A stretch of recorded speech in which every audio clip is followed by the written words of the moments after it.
जम्मू कश्मीर में हुए आतंकी हमले पर चिराग पासवान का बयान, कहा यह हमला हुआ है, ये चिंता की बात है, केंद्र सरकार की नजर इस पर है। सपा प्रत्याशी तेज प्रताप यादव ने दाखिल किया नामांकन। इस दौरान अखिलेश यादव, डिंपल और शिवपाल भी रहे मौजूद।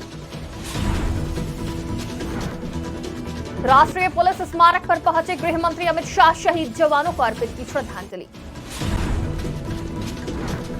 एमवीए में 30-40 सीटों पर नहीं बन रही बात, नाना पटोले बोले शरद पवार और उद्धव ठाकरे से करेंगे बात। नमस्कार, आज की खबर में आपका स्वागत है। मैं हूं आपके साथ शिखा मेहरोत्रा। शुरुआत करते हैं आज की बड़ी खबरों की। जम्मू कश्मीर में नई सरकार के गठन के बाद रविवार रात एक बड़ी आतंकी घटना देखने को मिली। वहीं आतंकी घटना में एक मृतक के परिवार से मिलने जम्मू कश्मीर के एडिशनल डीसी शिशिर गुप्ता पहुंचे, जहां शिशिर गुप्ता ने बताया कि शशि भूषण अब्रोल की इस दर्दनाक घटना में मौत हुई है। जिला प्रशासन की तरफ से हर संभव मदद की जाएगी। गंदेरबल के गगनमीर में हुई आतंकी घटना पर केंद्रीय मंत्री चिराग पासवान का भी बयान सामने आया है, जहां चिराग पासवान ने कहा कि जिस तरीके से ये हमला हुआ है, ये चिंता की बात है, केंद्रीय सरकार इस पर नजर बनाए है।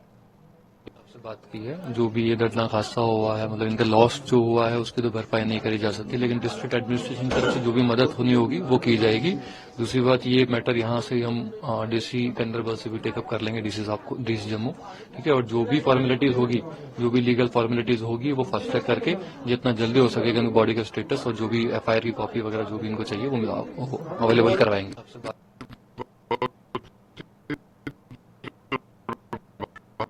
ये उसका रिएक्शन है नहीं है, पर जिस तरीके से ये हमला हुआ है, ये चिंता की बात जरूर है। केंद्र सरकार की भी नजर इसके ऊपर है, पर जिस तरीके से नई सरकार के गठन के तुरंत बाद इस तरीके की घटनाएं वापस से शुरू हुई हैं, ये कहीं ना कहीं सवाल खड़े करती है। मुझे लगता है राज्य सरकार की भी ये जिम्मेदारी है कि इन बातों को गंभीरता से लेते हुए इस बात को सुनिश्चित करे। एक लंबे समय तक जब केंद्र के शासन में वहां पर कार्य को देखा जा रहा था, इस तरीके की घटनाओं में पूरी तरीके से रोक लग गई। और पुनः अगर ऐसे हमले हो रहे हैं, ऐसी घटनाएं घट रही हैं, तो ये चिंता की बात है और राज्य सरकार को भी गंभीरता से इसको देखने की जरूरत है। उत्तर प्रदेश में उपचुनाव का रण शुरू हो चुका है। 9 विधानसभा सीटों पर होने वाले चुनाव को लेकर आज से नामांकन प्रक्रिया शुरू हो गई है। इसी कड़ी में समाजवादी पार्टी अध्यक्ष अखिलेश यादव के सांसद बनने से खाली हुई मैनपुरी की करहल विधानसभा सीट से तेज प्रताप सिंह ने नामांकन दाखिल किया है। तेज प्रताप यादव, सपा मुखिया अखिलेश यादव, राज्यसभा सांसद प्रोफेसर राम गोपाल यादव, आजमगढ़ सांसद धर्मेंद्र यादव, चाचा शिवपाल सिंह यादव, मैनपुरी सांसद डिंपल यादव के अलावा अपने समर्थकों के साथ नामांकन करने पहुंचे। जिला निर्वाचन कार्यालय पहुंचकर प्रस्तावकों के साथ उन्होंने नामांकन दाखिल किया। इस बार के जो उपचुनाव होने जा रहे हैं, वहां से समाजवादी पार्टी के प्रत्याशी सांसद रहे तेज प्रताप यादव ऐतिहासिक वोटों से जीत करके जाएंगे। मैं करहेल की जनता और मैनपुरी की जनता का बहुत धन्यवाद और आभार प्रकट करूंगा। यहाँ के लोगों ने समाजवादी पार्टी का, नेताजी का हमेशा साथ दिया है। किन्हीं भी कठिन परिस्थितियों में या राजनीतिक कोई फैसला हुआ होगा, यहाँ के लोगों ने समाजवादी पार्टी का हमेशा साथ दिया है। करहेल उपचुनाव में जो होने जा रहा है, ये वो विधानसभा है जहां की जनता समाजवादी पार्टी को हमेशा चुनती रही है। और इस बार के चुनाव में मैं कह सकता हूं कि पहले से ज्यादा समर्थन है। हर वर्ग के लोग साथ हैं, हर वर्ग के लोगों का सहयोग और समर्थन मिलेगा। इस केंद्रीय गृह मंत्री अमित शाह ने पुलिस स्मृति दिवस पर राष्ट्रीय पुलिस स्मारक पर शहीदों को श्रद्धांजलि अर्पित की। इस मौके पर गृह मंत्री अमित शाह ने कहा, मेरे लिए सौभाग्य की बात है कि आज मुझे यहां अमर जवानों को पुष्पांजलि अर्पित करने का मौका मिला है। यही जवान हमारी सीमाओं को सुरक्षित रखते हैं। 50 से -50 डिग्री तापमान में सीमाओं की सुरक्षा करते हैं। उन्होंने सर्वोच्च बलिदान दिया है। उनके परिजनों को भी श्रद्धांजलि श्रद्धापूर्वक प्रणाम करता हूं।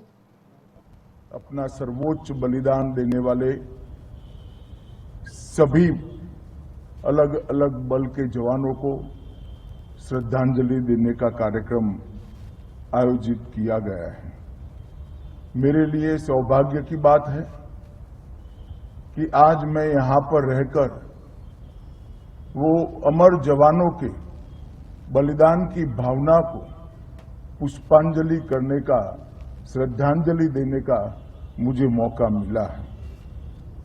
यही जवान है जो कश्मीर से लेकर कन्याकुमारी तक और कच्छ से लेकर किबुथु तक हमारी दूर सुदूर फैली हुई सीमाओं को सुरक्षित रखते हैं।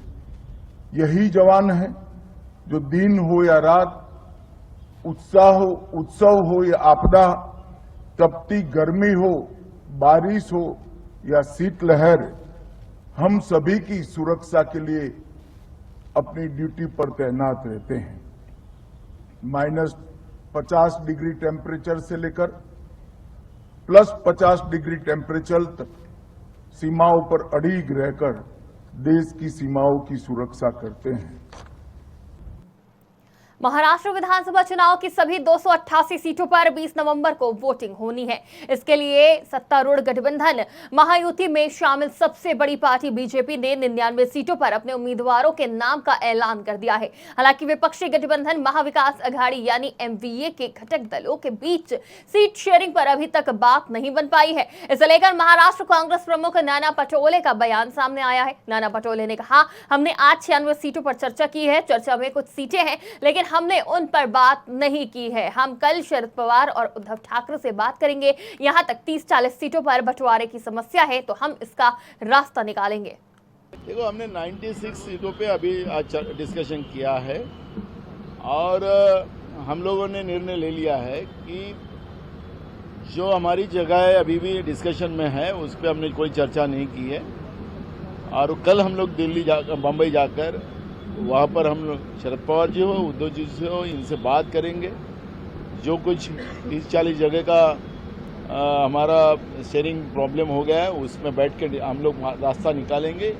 ये भूमिका कांग्रेस पार्टी की है। संजय राउत, अरे भाजपा अपने डर के वजह से इस तरह की कहानी बना रही है। जैसे संजय राउत ने भी कहा कि ये पतंगबाजी करने का काम जो बीजेपी कर रही है वो बराबर है, वास्तविकता है, वही है। तो जो सीटों का है तो सब पार्टी उस तरह का कुछ तो भी कोशिश करेंगी, लेकिन जो पार्टी का अधिकार बनता है वही पार्टी वो सीट लड़ेगी।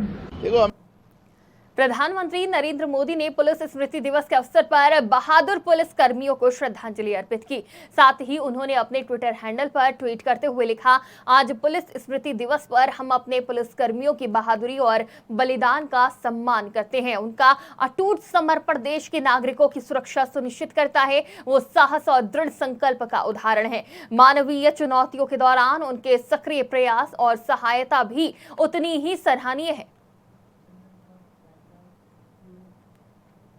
आज की बड़ी खबरों में फिलहाल इतना ही। देश और दुनिया की तमाम खबरों के लिए देखते रहिए आज की खबर।